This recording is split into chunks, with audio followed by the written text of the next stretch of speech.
Om Swastiastu. Terima kasih atas kesempatan yang telah diberikan kepada saya.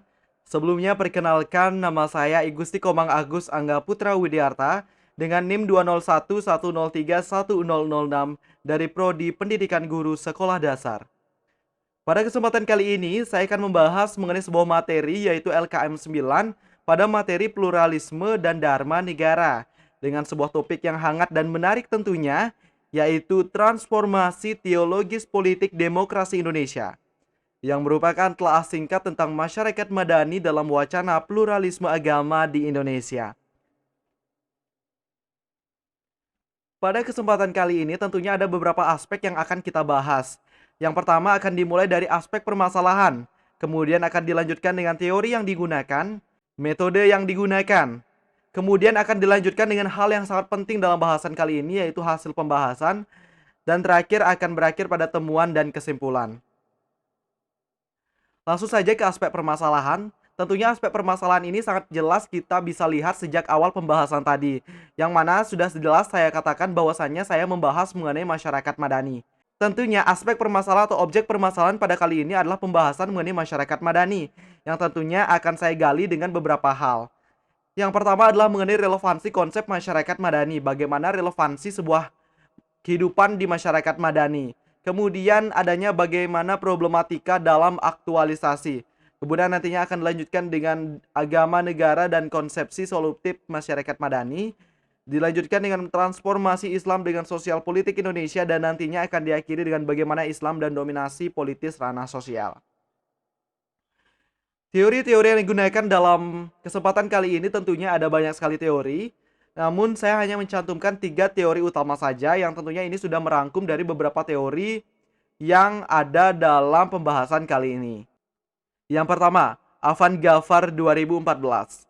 Menurutnya, masyarakat madani adalah keadaan vertikal antar lapisan dan kelas, seperti demokratisasi dan partisipasi erat kaitannya dengan situasi horizontal. Yang kedua yaitu teori dari Alwi Shihab, yaitu pada tahun 1998. Beliau menyatakan bahwasanya masyarakat madani adalah masyarakat yang menjunjung tinggi nilai-nilai peradaban. Teori yang ketiga yaitu dari A.M. Saifuddin yang dia nyatakan pada tahun 1993. Beliau menyatakan bahwasanya suatu fenomena integrasi Islam dan negara yang mencerminkan dinamisnya Islam karena sejalan dengan cita-cita ajaran Islam serta menjunjung tinggi keharmonisan dan hak-hak asasi manusia. Berdasarkan teori-teori tersebut tentunya 3 teori ini sangat jelas merangkum dari kehidupan masyarakat madani dan merujuk pada pembahasan kita pada kesempatan kali ini.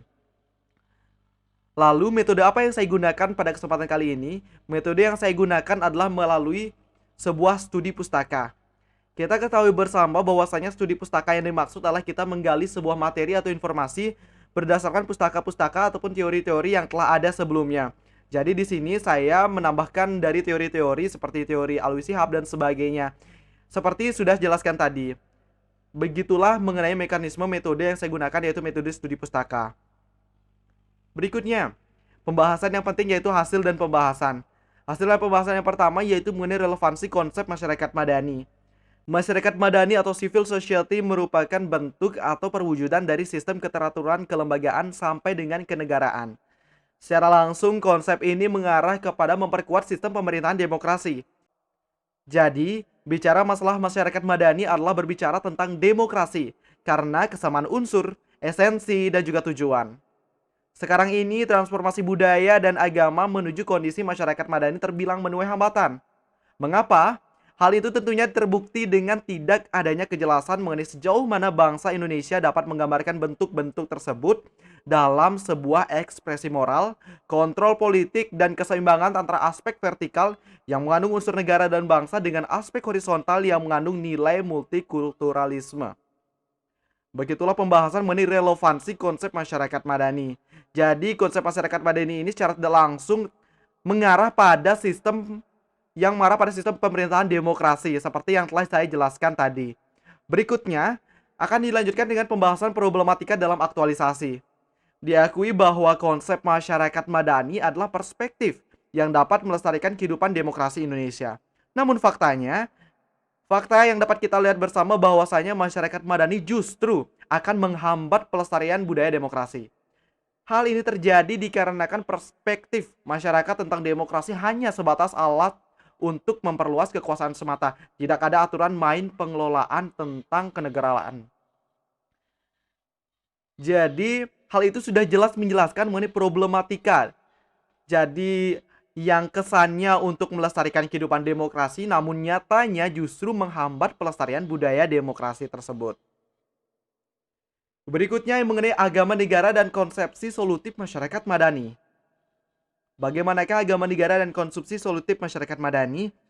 Saya dapat jelaskan secara singkat bahwasanya jika suatu bangsa telah menjalankan prinsip-prinsip dasar Islam dalam kehidupan bermasyarakat dan bernegara, maka itulah sebetulnya negara yang ideal, yakni negara yang sesuai dengan cita-cita ajaran Islam. Jadi agama negara dan konsepsi solutif masyarakat madani ini sebetulnya menganggap bahwa negara yang ideal adalah negara-negara yang nampaknya sesuai dengan cita-cita dari ajaran agama Islam.